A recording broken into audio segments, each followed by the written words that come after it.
একই ছাদের নিচে শ্বশুর আর ছেলের বউয়ের সম্পর্কটা মোড় নেয় এমন এক নিষিদ্ধ গল্পে, যেখানে নিজের একমাত্র ছেলের সুন্দরী বউয়ের রূপ দেখে নিজেকে ধরে রাখতে পারেনি এক প্রভাবশালী মন্ত্রী। আর সেই মেয়েটিও নিজেকে জড়িয়ে ফেলে এমন এক কামনার ফাঁদে, যার শেষ পরিণতি এক মর্মান্তিক মৃত্যু আর একটা সুখী সংসারের ধ্বংস নিলাম। কি ঘটেছিল তাদের সেই গোপন কামনায় জানতে ভিডিওটি একদম শেষ পর্যন্ত দেখুন। গল্পের শুরু স্টিভকে নিয়ে। সে একজন প্রাক্তন ডাক্তার। বর্তমানে সে রাজনীতির মাঠে নেমে দেশের একজন প্রভাবশালী প্রতিমন্ত্রী। ক্ষমতা, অগাধ অর্থ আর সমাজে তুমুল সম্মান সব আছে তার। স্ত্রী ইংগ্রিড, ছোট মেয়ে শ্যালি আর বড় ছেলে মার্টিনকে নিয়ে তার সুখের সংসার। বড় ছেলে মার্টিন একজন সাংবাদিক। সে কাজের সূত্রে নিজের বাড়ির বাইরে থাকে। একদিন এক অফিসের পার্টিতে স্টিভের এই শান্ত জীবন উলটপালট হয়ে যায়। সেখানে তার পরিচয় হয় অ্যানা নামে এক রূপসী মেয়ের সাথে। অ্যানা নিজেকে একজন সাংবাদিক পরিচয় দিয়ে স্টিভের সাথে আলাপ জমায়, কিন্তু সে এক বড় সত্য গোপন করে। সে আসলে স্টিভের বড় ছেলে মার্টিনের প্রেমিকা। পরিচয় গোপন রাখলেও প্রথম দেখাতেই তাদের দুজনের চোখের ভাষা এমন এক তীব্র আকর্ষণ তৈরি করে যে মায়ের টানে স্টিভের পুরো মনোযোগ সে কেড়ে নেয়। অন্যদিকে অ্যানার বুকেও এক অন্যরকম আবেগ সৃষ্টি হয়। এর কিছুদিন পর মার্টিন তার সেই প্রেমিকাকে পরিবারের সাথে পরিচয় করিয়ে দিতে বাড়িতে নিয়ে আসে। দরজায় অ্যানাকে দেখে স্টিভ তো বুকের ভেতর ঝড় উঠে যায়, কিন্তু সমাজের ভয়ে তারা দুজনেই এমন ভান করে যেন তারা আজকেই প্রথম দেখেছে। তারপর শান্তভাবেই অ্যানা সময় কাটিয়ে সেখান থেকে চলে যায়। কিন্তু নিষিদ্ধ আকর্ষণের টান কি আর সহজে মেটে? একদিন হুট করেই অ্যানা স্টিভকে একটা গোপন ঠিকানায় দেখা করার জন্য ডাকে।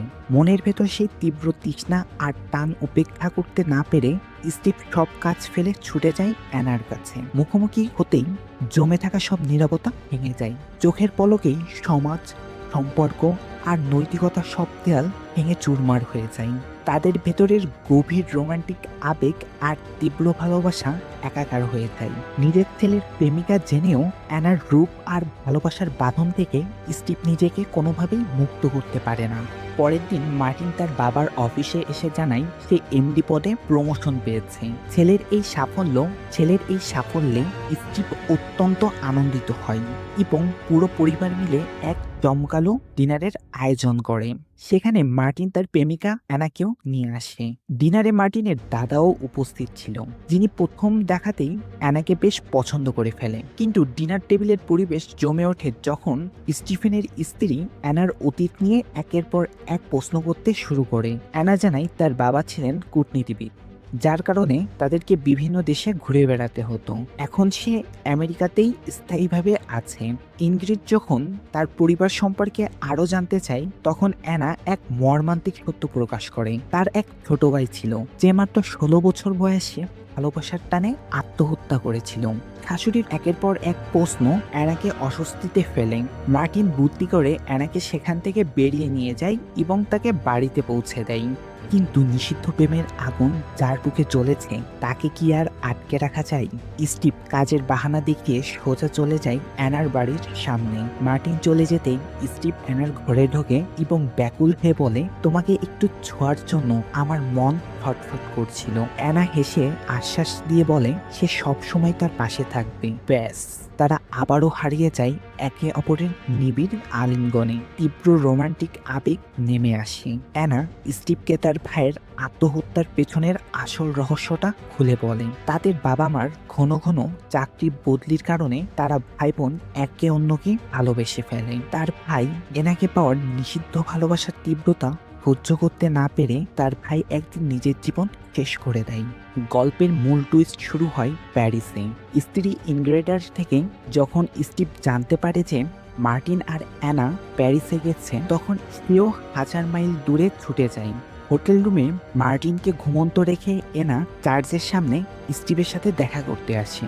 সেখানে তাদের পুনর্মিলন হয় এক গভীর ও ব্যাকুল চুম্বনে। স্টিভ আবেগে ভেসে বলে, তোমাকে ছাড়া আমি একটা মুহূর্তও কাটাতে পারছি না। কিন্তু অ্যানা ঠান্ডা মাথায় মনে করিয়ে দেয়, মার্টিন ঘুমাচ্ছে, আমাকে এখনই ফিরতে হবে। পাগলামির বসে স্টিভ ওই একই হোটেলে এমন একটা রুম নেয় যেখান দিয়ে অ্যানা আর মার্টিনের ঘর দেখা যায়। কিন্তু নিজের চোখের সামনে ছেলেকে অ্যানার সাথে নিবিড় ও অন্তরঙ্গ মুহূর্তে মেতে উঠতে দেখে এক প্রভাবশালী মন্ত্রী তীব্র যন্ত্রণায় শিশুর মতন বিছানায় লুটিয়ে কাঁদতে থাকে।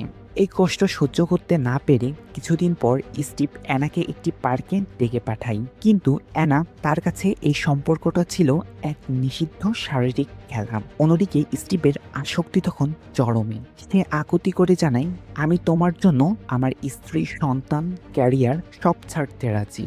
ঠিক তখনই অ্যানা তার আসল ও চতুর রূপটি দেখায়। সে স্টিভকে বাস্তবতার মুখোমুখি দাঁড় করিয়ে বলে, তুমি সব ছেড়ে দিলে তোমার ছেলে তোমাকে আজীবন ঘৃণা করবে।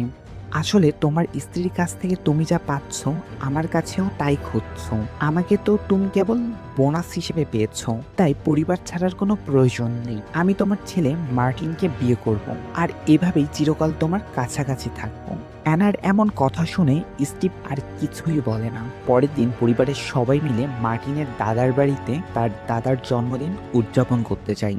রাতে ডিনারের সময় মার্টিন এক ক্ষোভ উগরে দেয়। তার বাবা স্টিভ ক্যারিয়ার নিয়ে এতটাই ব্যস্ত থাকে কখনোই তার পরিবারকে সময় দেয়নি। পরের দিন লাঞ্চের টেবিলে মার্টিন সবাইকে সারপ্রাইজ দিয়ে জানায় অ্যানা তাকে বিয়ে করতে রাজি হয়েছে। খবর শুনে মার্টিনের দাদা খুব খুশি হলেও স্টিভ এবং তার স্ত্রীর মুখে ছায়া নেমে আসে। ইন্দ্রিদ শুরু থেকেই অ্যানাকে পছন্দ করতো না, আর স্টিভ তো অ্যানাকে হারানোর যন্ত্রণায় পড়ছিল।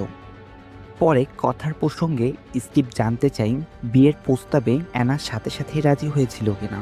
মার্টিন সহজভাবে বলে, হ্যাঁ, প্রস্তাব দেওয়া মাত্রই রাজি হয়ে গিয়েছে। ছেলের মুখে অ্যানার এই ইতিবাচক সাড়ার কথা জেনে স্টিভের কানে যেন বিষাক্ত তীরের মতন বাজছিল। তবুও সে মিথ্যা হাসির অভিনয় চালিয়ে যায়। কিন্তু স্টিভের পাগলামি এবার নিজ ঘরেই জন্ম নেয়।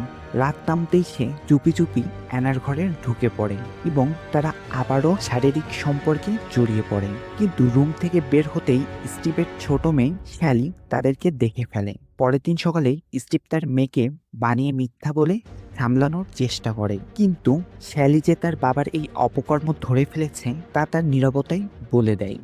গল্পে এইবার অ্যানার মা আসে মার্টিনকে দেখতে। বাড়ি ফেরার সময় স্টিভ অ্যানার মাকে ড্রপ করে দেয়। সেই সময় অ্যানার মা স্টিভকে সতর্ক করে বলে, তোমার গোপন সম্পর্ক আমার চোখ এড়ায়নি। ছেলের জীবনের এই আনন্দ নষ্ট করলে পরিণতি ভয়াবহ হবে। ভয় ও অপরাধ বোধে স্টিভ অ্যানাকে ফোন করে সব শেষ করার কথা বলেন। এরপর থেকে স্টিভ ডিপ্রেশনে ডুবে যায়। এমনকি বড় পদে পদোন্নতি হওয়ার পরও তার সব আনন্দ যেন হারিয়ে যায়। সে মাঝে মাঝে অফিসে একাকী সময় কাটায়, তবে অ্যানার প্রতি তার অন্ধ আকুলতা আবারও নীতিবোধকে হারিয়ে দেয়। ঠিক তখনই গল্পে আসে নতুন মোড়। অ্যানা একটি পার্সেল স্টিভের কাছে পাঠায়, যাতে ছিল নতুন একটি অ্যাপার্টমেন্টের চাবি ও ঠিকানা, যাতে করে কেউ না জানে তাদের এই গোপন মেলামেশার কথা। নতুন অ্যাপার্টমেন্টে স্টিভ দরজা খোলা রেখেই অ্যানার সাথে মেতে ওঠে। অন্যদিকে অ্যানাকে খুঁজতে খুঁজতে ভেতরে ঢোকে মার্টিন, কিন্তু নিজের চোখকে বিশ্বাস করতে পারে না সে। নিজের বাবা ও হবু স্ত্রীকে এই অবস্থায় দেখে তীব্র শকে পা পিছলে সিঁড়ি থেকে পড়ে সেখানেই প্রাণ হারায় মার্টিন। এই খবর ছড়িয়ে পড়তেই স্টিভের রাজনৈতিক ক্যারিয়ার শেষ হয়ে যায়। অন্যদিকে তীব্র শোকে স্টিভের স্ত্রী ইনগ্রিড পাথর হয়ে যায়। স্টিভের মন্ত্রিত্ব শেষ, আর চরম অপরাধবোধে একা হয়ে পড়ে স্টিভ। আর এখানেই ঘটে ওয়েট বস, ভিডিওটা শেষ করার আগে একটা অসাধারণ মুভির কথা শুনে যান। কখনো ভেবেছেন 13 জন সুন্দরী নারীর গায়ের মোহনীয় ঘ্রাণ চুরি করে যদি পৃথিবীর সেরা সুগন্ধি বানানো হয়, তবে সেই নেশা কতটা ভয়ঙ্কর আর পৈশাচিক হতে পারে? কথা দিলাম, এই সিনেমার প্রতিটা দৃশ্য যেমন আপনার স্নায়ুতে উত্তেজনা ছড়াবে, তেমনি এর ক্লাইম্যাক্স আপনার কল্পনাকেও হার মানাবে। মুভিটা মিস করতে না চাইলে স্ক্রিনে আসা ভিডিওতে ক্লিক করুন।